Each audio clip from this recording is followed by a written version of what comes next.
就約咗10點半嚟南層島鎮度拍旅拍啦。咁其實咧今日得0度嘅啫，見我今日嘅裝束都好厚。雖然我約嗰陣佢就話會有冬季嘅披肩俾我哋啦，咁但係我諗佢嘅披肩應該比起而家着住羽絨啦、着住 fleece 啦，比起呢啲咧應該都唔會真係好暖。所以咧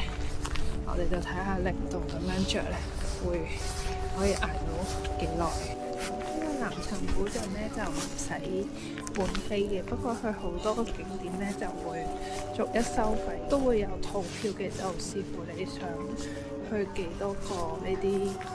景點度參觀。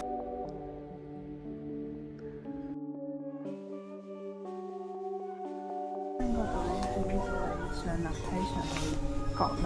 我哋個半鐘頭拍完咗，而家咧我就出去揾嗰個攝影師，咪到死我啦！今日個藍天好靚，啱啱影完咋，其實佢影得好快，佢幫我影咗40張相。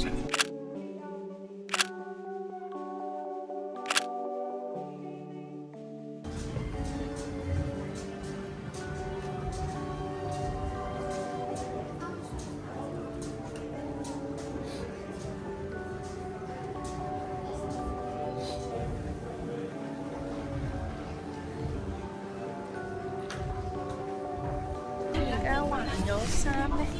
我就去咗狀元樓度食佢呢一度嘅雙膠麵線。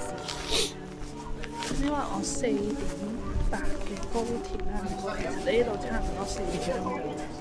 所以咧都仲有啲時間。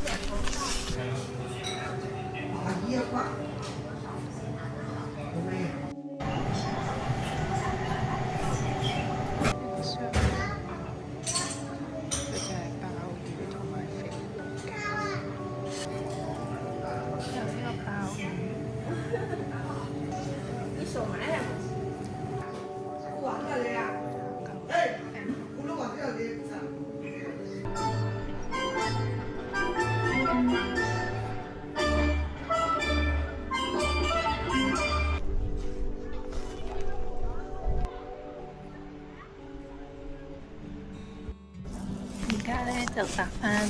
高鐵翻去上海站。咁其實咧湖州南沉站咧去上海咧只係40幾到50分鐘啦，所以其實都好適合1日來回，或者你2日1夜一個短嘅 trip。高3068次列車即將到達本站，列車停靠在1站台，包括垃圾桶。謝謝您的配合。嚟咗上海2日，我就試咗4間 cafe， 咁多間咧自己就中意 The Original 嗰一杯 flat white 嘅，你就預咗去到淨係飲一杯咖啡，差唔多就要走噶啦。我因為 working day 朝頭早去咧，有成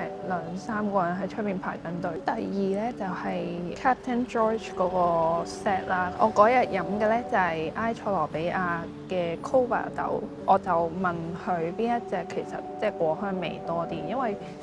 我自己飲咖啡咧就偏重於即係果香味比較重嘅咖啡豆。佢咁樣介紹咗呢隻咖啡豆俾我咧，我自己都好中意。佢就會有Americano， 跟住一杯奶嘅咖啡，最後就係一杯 Mocktail 咁樣嘅飲品。一開始咧就叫我由 Americano 開始，每杯飲一啖。最後嗰杯 Mocktail 佢泡泡未消失之前咧，就好綿滑嘅飲落去，而且咧佢嘅咖啡味其實都唔會話好輕，因為有時加咗其他材料之後咧，你咖啡味好易就會俾人冚住咗啦。Americano 同埋奶類嘅咖啡其實都好飲嘅，不過最後一杯咧就會俾你一種好驚豔嘅感覺，因為唔係好多地方會咁樣做一杯咖啡嘅 mocktail 啊。而另外有一間 T12咧，你見到相片入邊咧都會寫住佢叫你30秒飲第一啖啦，職員咧都會提你快啲飲第一啖。我覺得佢咖啡好飲嘅，但係即係相比起我呢2日飲咁多間咧，佢就唔算特別突出，而反而佢自己嗰個鹼水嘅花椒葉 scone 咧，覺得幾特別嘅。而家我飲緊呢一間呢，佢就介紹咗我用佢自己嘅咖啡豆啦，佢個名就係2024 WBC 嘅冠軍藍椒。我飲咖啡呢，其實就唔算，即係你要叫我再講專業啲我就唔得㗎啦。我飲咖啡主要呢都係 depends on 我自己個口味啦，即係我自己就偏向啲果香味重嘅咖啡豆。我呢覺得佢幾特別嘅，咁佢 working days 嚟呢，其實就唔算冇乜人嘅，所以咧要坐咧就都幾舒服嘅，而且佢有2樓嘅 balcony 嘅位置咧，就可以望翻落去巨鹿路啦。咁我就覺得以舒適度嚟講，就係咁多間 cafe 嚟講係最好嘅。咁就即係好睇自己個人口味啦，因為我中意飲嘅果香味。如果你對果香味嘅咖啡豆冇乜興趣咧，你就會即係同我有180度嘅反差啦。所以咧就要睇下你自己。咁我快閃上海2日就梗係唔係淨係飲咖啡啦。我正式到埗上海嘅第一日呢，就落緊雪，而我喺上海嗰2日呢，因為撞啱有寒流，所以呢嗰2日嘅溫度基本上係貼近0度，而體感其實係得-3度或者-5度之間。我就特別揾咗啲比較暖胃嘅嘢食啦，好似係濃湯黃魚麵咁。濃湯黃魚麵呢，就係滬上經典嘅本幫麵食之一啦，佢呢可以堪稱上海麵點入邊嘅功夫菜。而我今次呢，就揾咗一間由2019年就開始攞到米芝蓮推介嘅頂德啦。佢嘅湯底呢，雖然望落去呢就係清淡嘅白色啦，但你飲落去呢，就會飲到一陣好濃郁嘅魚湯鮮味，而佢另一個特色呢，就係會喺麵入邊擺咗好多雪菜啦，而雪菜就會令到佢成個湯底嘅味道呢更加有層次。另外一晚呢，我都去咗食上海本幫菜好出名嘅地方，就係仁和館呢度嘅蟹粉撈飯啦，同埋佢嘅生煎包呢，喺呢一啲歷史咁悠久嘅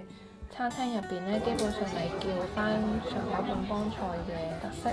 就冇咩出錯嘅地方，而且佢成間餐廳嘅佈置都好復古。咁你入到嚟呢，成個氣氛呢就會好似翻咗去以前嘅上海咁樣。最後呢，我哋都去咗外灘嗰度打卡啦。雖然我哋嗰晚去到外灘呢係得-2度嘅啫，因為我屋企人呢係第一次嚟上海啦，都想同佢去翻呢啲旅遊景點度打下卡，望下呢度嘅風景。條片就去到呢度啦，我哋下次再見啦，拜拜。